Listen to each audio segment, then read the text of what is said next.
This improv story is based on the idea a man starts job in IT support. Let the story commence. Somebody came through it and said, the printer isn't working. Is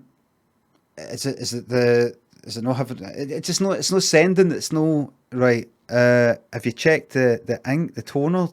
No, it's not sending. Right, I'll have a look.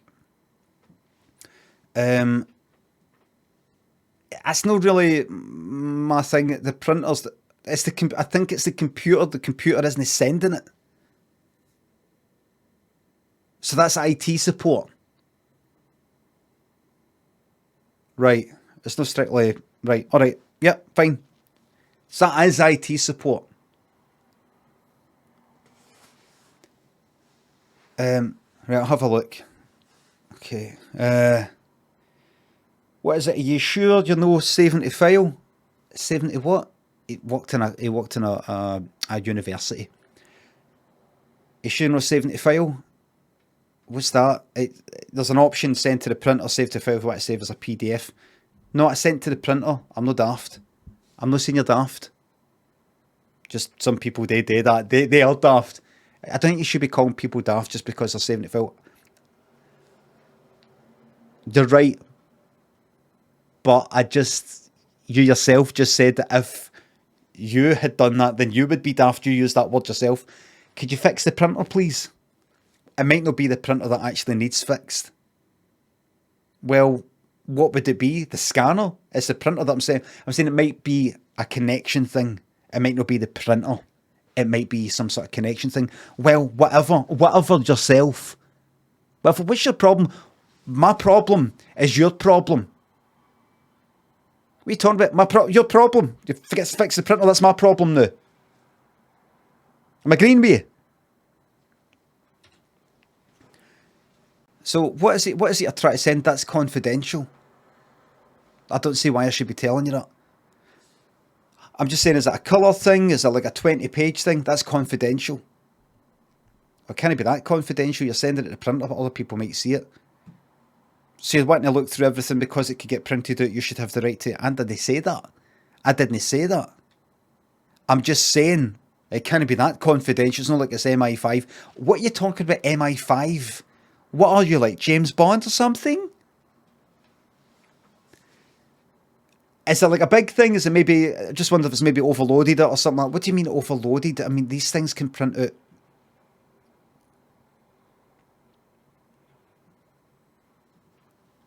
Is that a colour document? It's none of your business. You know what? You're right. You're right. By the way, this person that Craig was dealing with was called John. Well, you're right. It's none of my business. So I'll just leave it then.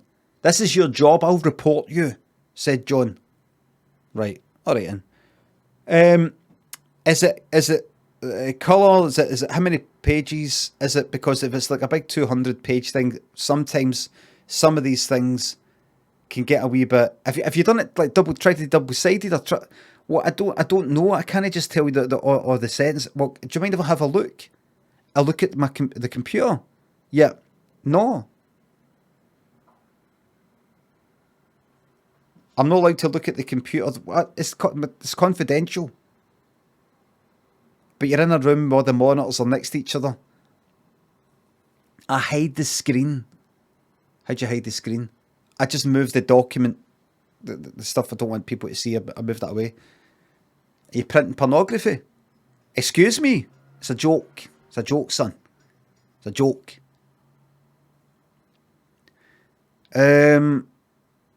Listen. I think we've got half in the wrong foot here. Can I speak to you for a wee minute? I think we've got half the wrong foot here. Just down here, please. I took him at the room. I went just down here, down the corridor. Just a hold on. Where are we going? I think we've just got half the wrong foot here. One down here. I need this to... This will sort it. This will sort it out. What's this got to do with the printer? It's this way. There's a better printer this way. Just in here. There's the toilets. That's a better printer than the toilets. No. You go through here, there's a door that takes you back. We've got a printer stored there. It's a big printer, it's a good printer. I need you to geese a wee horn with it. Need you to lift it up with me. It's in. Do you ever go into a toilet and there's a wee door? That's like the Johnny's room or something. The Johnny's. What's Johnny's? What's Johnny's? It's short for janitor. The Johnny's, the janitor's office, the Johnny's or Johnny's, like that. I've never heard that. Of course you've never heard it because Americans haven't said it. And you only say these sorts of wee bits of slang or something like that. If an American said it first, of course you've no fucking heard it. What's your problem? Anyway, we're going to keys a horn with this printer then. And they've walked past a few cubicles towards a wall. At the end there wasn't a door. I mean, where's this Johnny's, like, what? It's in here. And pointed to a cubicle. That's a stall. Well, it's not actually a stall, it's called a cubicle. We call it a cubicle here. We don't call them stalls here. We don't call it a restroom here either. We call it a toilet.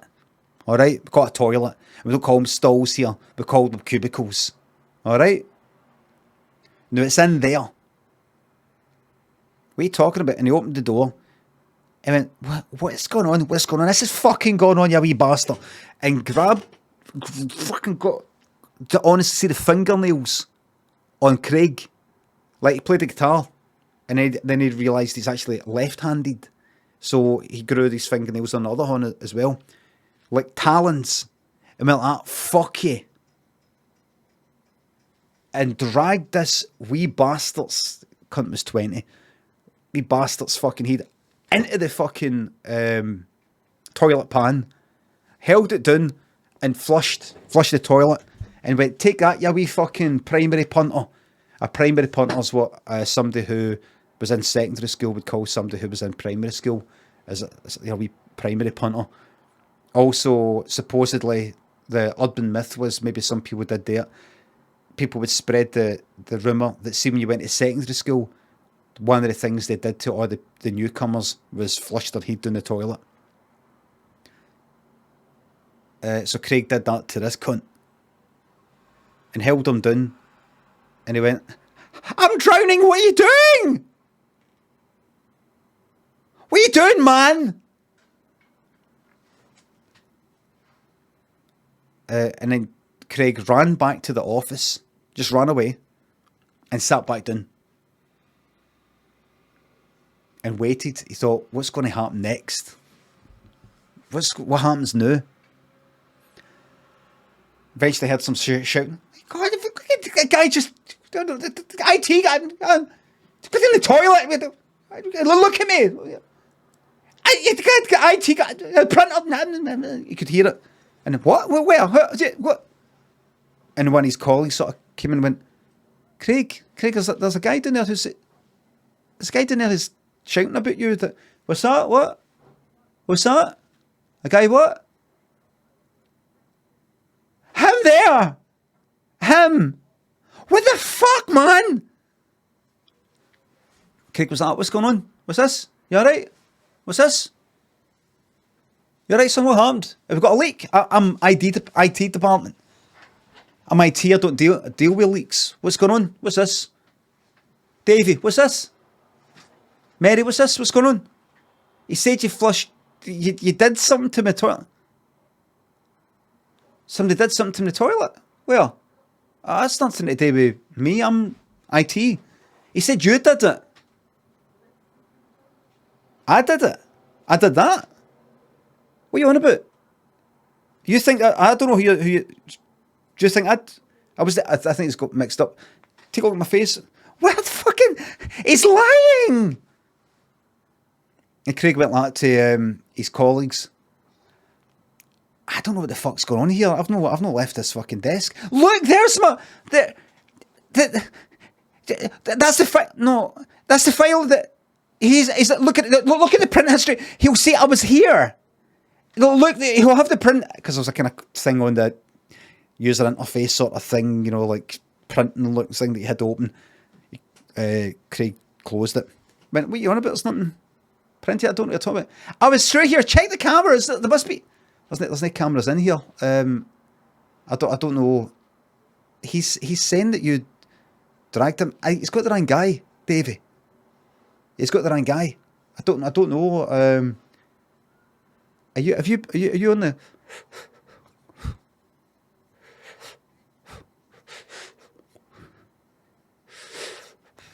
Are you on the?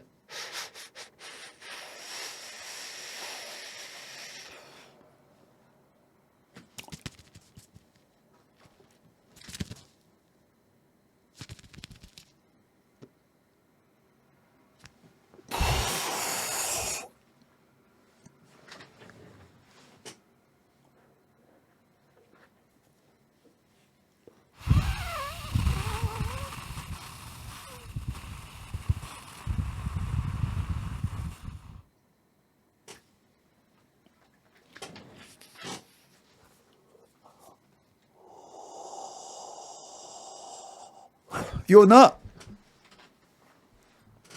And Craig went like that to Mary, colleague who was standing behind this John one, went like that.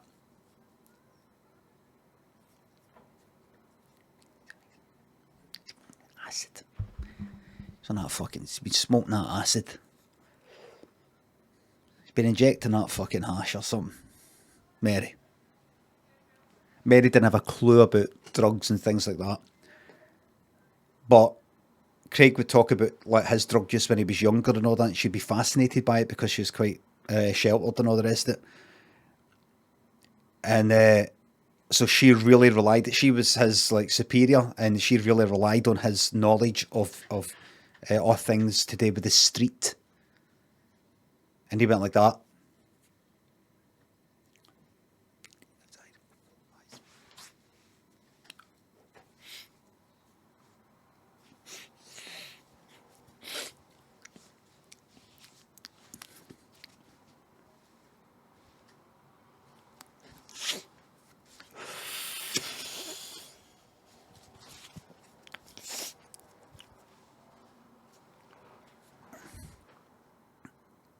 And can I speak to you? Mary, that's him, get him away from me. Excuse me, I don't know what's going on here. Mary, can I speak to you? And he took Mary aside. He said, I think I know what it is. He's put a purple microdot in his tear duct. What's that? What's that? Mary, you don't need to know. He's put a purple microdot in his tear duct. That's what's going on here. I don't know what that is. Well, it's complicated, but you need him out of here right now. And that John got kicked out. He was one day away from finishing his course. That was his like PhD thesis thing. Got kicked out. Last day of retirement, just one day away from retirement. In a sense, in the student sense. PhD at 20, child prodigy.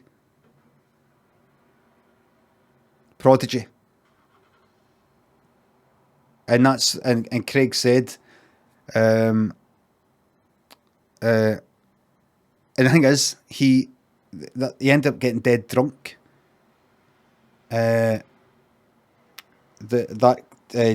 John, after getting kicked out uni, he ended up getting dead drunk, and he ended up getting himself killed. He tripped up and fell in front of an aeroplane. He went for a wander, Glasgow Airport, went right onto the fucking track, the runway, and fell in front of a fucking plane. And Craig went to the funeral and said, and actually got up to say a few words, and said, purple microdot. I know the family don't want me saying this, but purple microdot is basically it's a kind of absorbing, I don't know, piece of something or other they would drop LSD into, and it'd be a very potent form of carrier of LSD, and you would usually take that. But some people said if you put it in your tear duct, you would get a very, very visual trip off it. It turns out it was a myth and it's a really stupid thing to do, and it can really cause people to sweat out their forehead, out their forehead and their scalp, making it appear that they're soaked, and they think they're trying to find explanations of how they got in that state. So they say things like, "I must have been shoved in a toilet," etc. As a good boy, and John, who was lying in the coffin dead, was so upset about these lies, he actually came back to life and sat up in the coffin and went, "It's a lie, it's not true." And Craig went, "I'll fucking deal with this, don't worry if everybody's screaming." Craig went, "Fucking me, you wee bastard," grabbed him with him like that.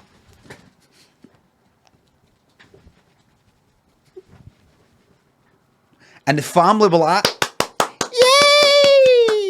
And they were holding up, these signs they have at wrestling, like Bible sort of things or bits and pieces. And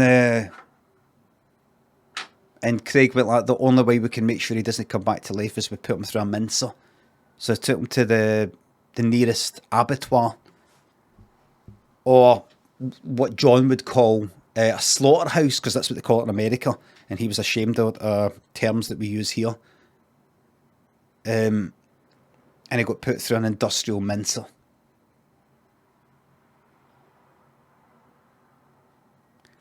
Cock first. Don't ask how. It is possible. It is possible to get put through a mincer cock first. You'd have to sort of get bent backwards. You'd have to sort of be like, imagine you're doing sort of yoga thing where you're lying on your belly and you're sort of holding your feet back like that behind you. It is possible to go down like that. Minced. And the last thing to get minced was the brain. So everything is conscious throughout the whole lot of it. And then see, just before the head got minced, Craig went like that. He leaned in and said, "I'm just going to check to see if he's all right, to see if it's pain-free and humane." And he leaned in and went like that. "Ha ha ha ha, I got away with it. I got away with it. All right? Cunts like me will always get away with it. See you later, loser. Not just with this whole thing, but your PhD. You lost. You failed. F. F for fail, and F for fuck off. Goodbye. Good night, and God bless."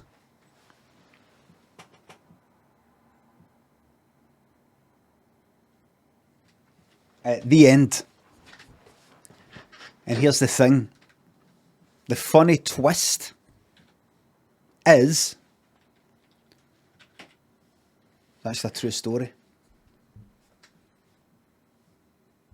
That's a true story. It wasn't an improv story at all. It's actually a true story. How do I know? I worked in an abattoir at the time, and they came in and said, "We've got a bit of a situation. We're going to be bringing a human in to be minced." But no real human came back to life. I went, "In that case, all right, but we're going to be looking for a payment up front. Gave 20 grand, 10 grand up front, and then 10 grand once it's done." I only ever saw the 10 grand, the first 10 grand, and he's still waiting on the second payment. I did say, "Any special requirements?" It said cock first. And I went, I suppose put him down the kind of chain, sort of back way. He's got to sort of come down like belly first in a way like that. I've got to tilt him that way, but I've got to make sure he doesn't flip here. So I put a weight on to weigh him down, so it's hard for him to, turn around. So in case he went down arse first. Really, it took me actually all night to work it out. It was because when they took him there, I actually had to store him in the freezers overnight as I worked it out with pen and paper. If he goes down, there's a chance that he might be able to, if he's wriggling, And I got some pals to go, like, going to go do it. I'm not going to switch the mincer on. Look, I took the whole mincing thing out, but the whole metal container, like funnel was there. I said, I'm going to lower you down. Try and wriggle out as much as you can. And that took all fucking night. I was knackered. See, when we got round to actually doing it, I was knackered.